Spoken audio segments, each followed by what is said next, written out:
Yeah. It's unique. I mean, as far as I'm aware, there is not another film that exists that is like Timecode. Not one. Because no one has used the multi-screen format for that long. There isn't another film that's been made for 95 minutes on more than one screen. You know, Russian Ark, you must know about, was a very organized and created single-screen real-time film,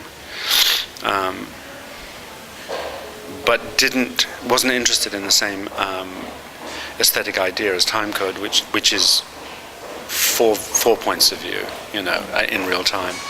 So, as far as I know, but I mean, you're studying this, you might have more information. Are there any other films like Timecode? Yes, at the ERA New Horizons Festival. Yeah. I saw also a film by Kevin MacDonald. Right. Tracy's Fragments. What's it called? Tracy's Fragments. How long is the film? It's 1 hour and a half. Right. But it's not like a long. These are not long takes. Oh well, then that's divided into multiple. Yeah. No, Peter Greenaway has obviously made many films using split screens, but the whole point about Timecode is real time. Split screen is not the big factor here.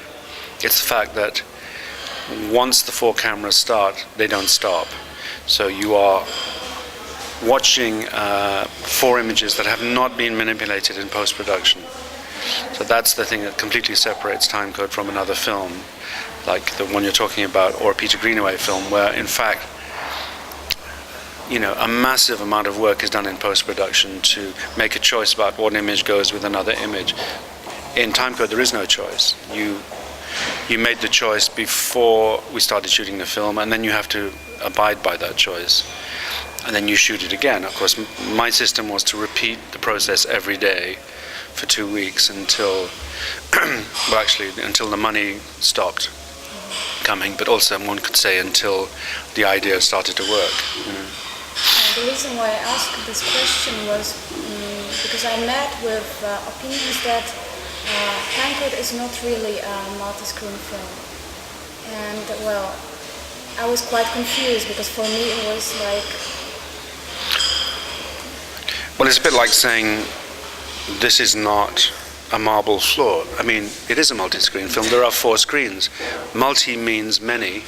Screen means image size. 4 screens, by definition, would be called multi-screen. So I guess your question to them is, what do you mean by multi-screen? What is your definition of multi-screen? And what was their definition?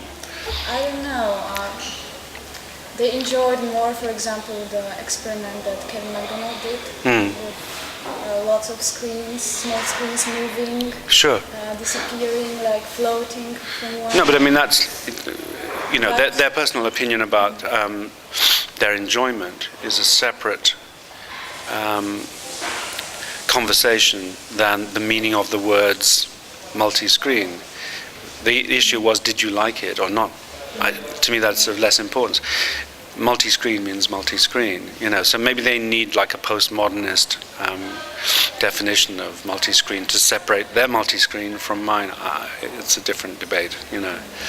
Well, actually, when I saw your film, I was like 100% sure that I like it, and nobody gonna change my change my mind.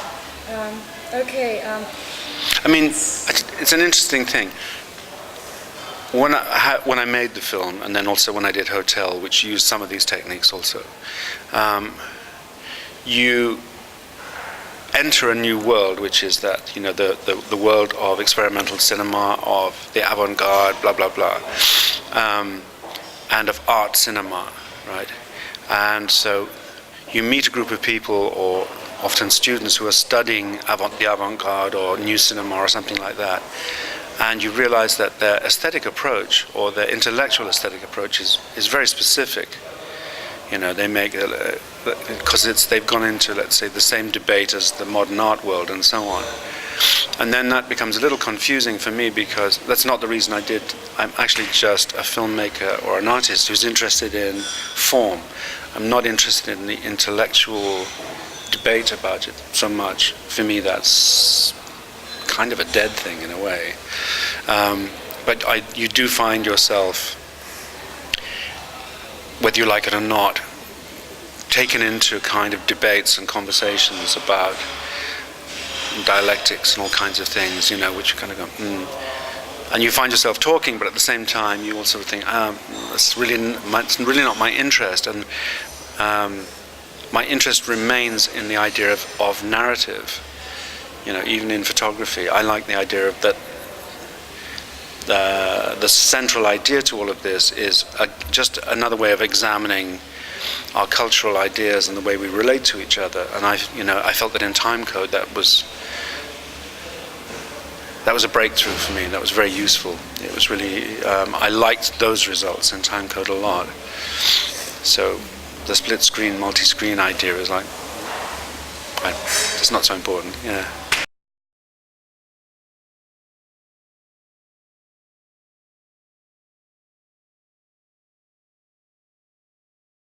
No, as I said before, I think it's a return to a much looser and open philosophy and technique about making films. And for me it was a liberation, because I'd felt that having worked very intensely in the sort of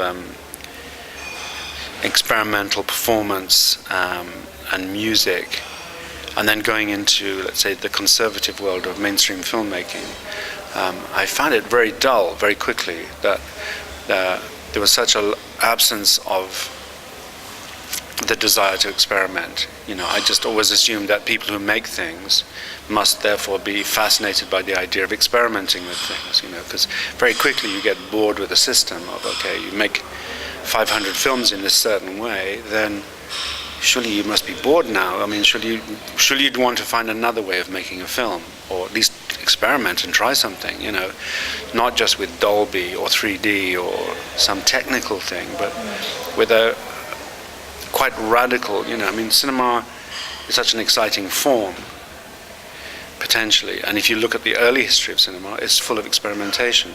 And then once mainstream cinema becomes so popular and so powerful, everything becomes conservative very quickly and becomes about technical issues rather than formal or experiments in form or camera or and seems to be no connection between the intellectual desire to experiment and crossing over into technical possibilities until video came along, but when I went into filmmaking, I was shocked by how conservative it was.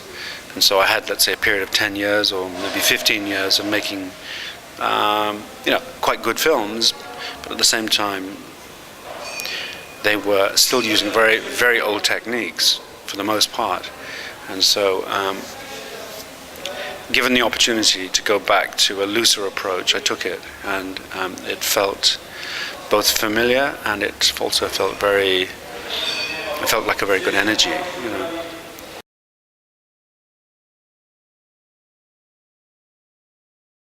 Well, yeah, I had the opportunity. I was shooting the film in Los Angeles, in Hollywood, and the studio was paying for it quite a lot for me, for something like this, quite a lot of money.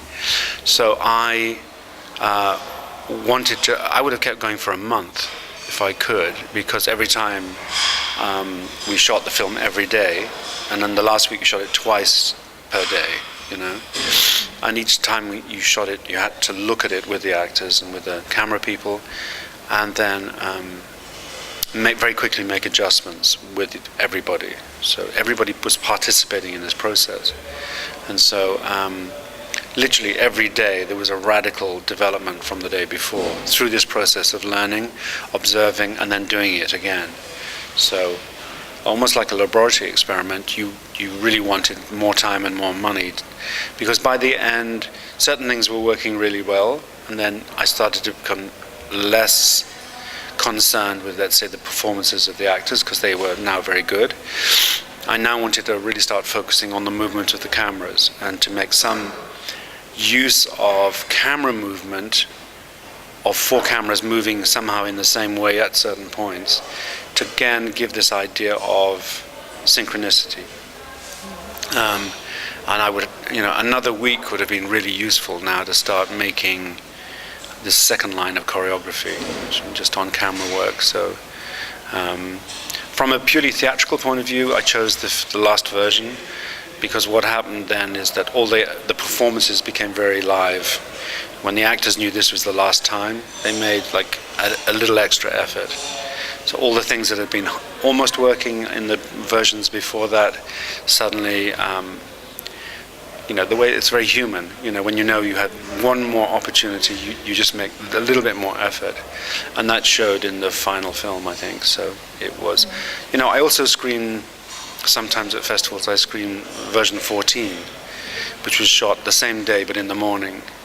And there's one difference. One of the actors has to go to another job, so is replaced by another actor. So, and that's also a really good version, but it doesn't have quite the energy of the last version.